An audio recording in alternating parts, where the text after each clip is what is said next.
পুঁই শাক আর চিংড়ি মাছ দিয়ে এত মজার একটি নাস্তা হয়, না বানালেই কিন্তু আপনারা বুঝতে পারবেন না। সামনে কিন্তু রোজা আসছে, চাইলে কিন্তু এটা বানিয়ে ইফতারে পরিবেশন করতে পারেন।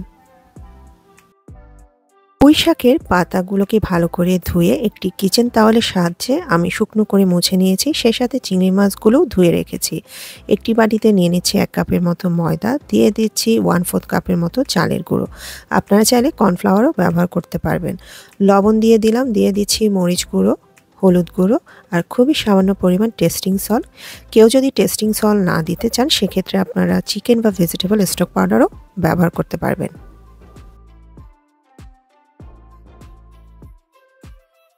এবার পানি দিয়ে একটা গোলা তৈরি করে নিতে হবে। আর এই গোলাটা তৈরি করতে আমার মোটমাট লেগেছিল 1 কাপ, সেই সাথে 2 থেকে 3 টেবিল চামচের মতো পানি। এখন আমি যে চিংড়ি মাছগুলো ধুয়ে রেখেছিলাম সেগুলো সবগুলো এর মধ্যে দিয়ে ভালো করে এই মিশ্রণটার সাথে আমি মেখে নিচ্ছি। তেল নিয়ে তেলটাকে ভালো করে গরম করে নিতে হবে। এরপরে পুঁই শাকের পাতাগুলোকে ব্যাটারের মধ্যে দিয়ে দুপাশে ভালোভাবে যাতে ব্যাটারটা লাগে সেটা খেয়াল রাখতে হবে। তারপর গরম তেলে ছেড়ে দিতে হবে আর উপর দিয়ে একটি চিংড়ি মাছ দিয়ে দিতে হবে।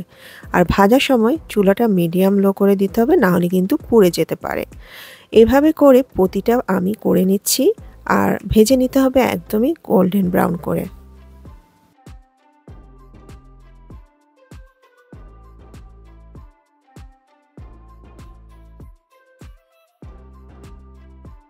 পুঁই শাক আর চিংড়ি মাছের এই পাকোড়াটা দেখতে যেমন সুন্দর, খেতেও কিন্তু অনেক বেশি মজার।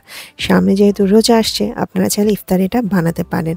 আমরা কিন্তু অনেকেই ইফতারে ভাজা পোড়া খেতে খুবই পছন্দ করি। তো আজকের রেসিপিটা কেমন লাগলো আপনাদের জানাতে ভুলবেন না। আমার ইউটিউব চ্যানেল আর ফেসবুক পেজটা ফলো করতে ভুলবেন না। সবাই ভালো থাকবেন। খোদা হাফেজ।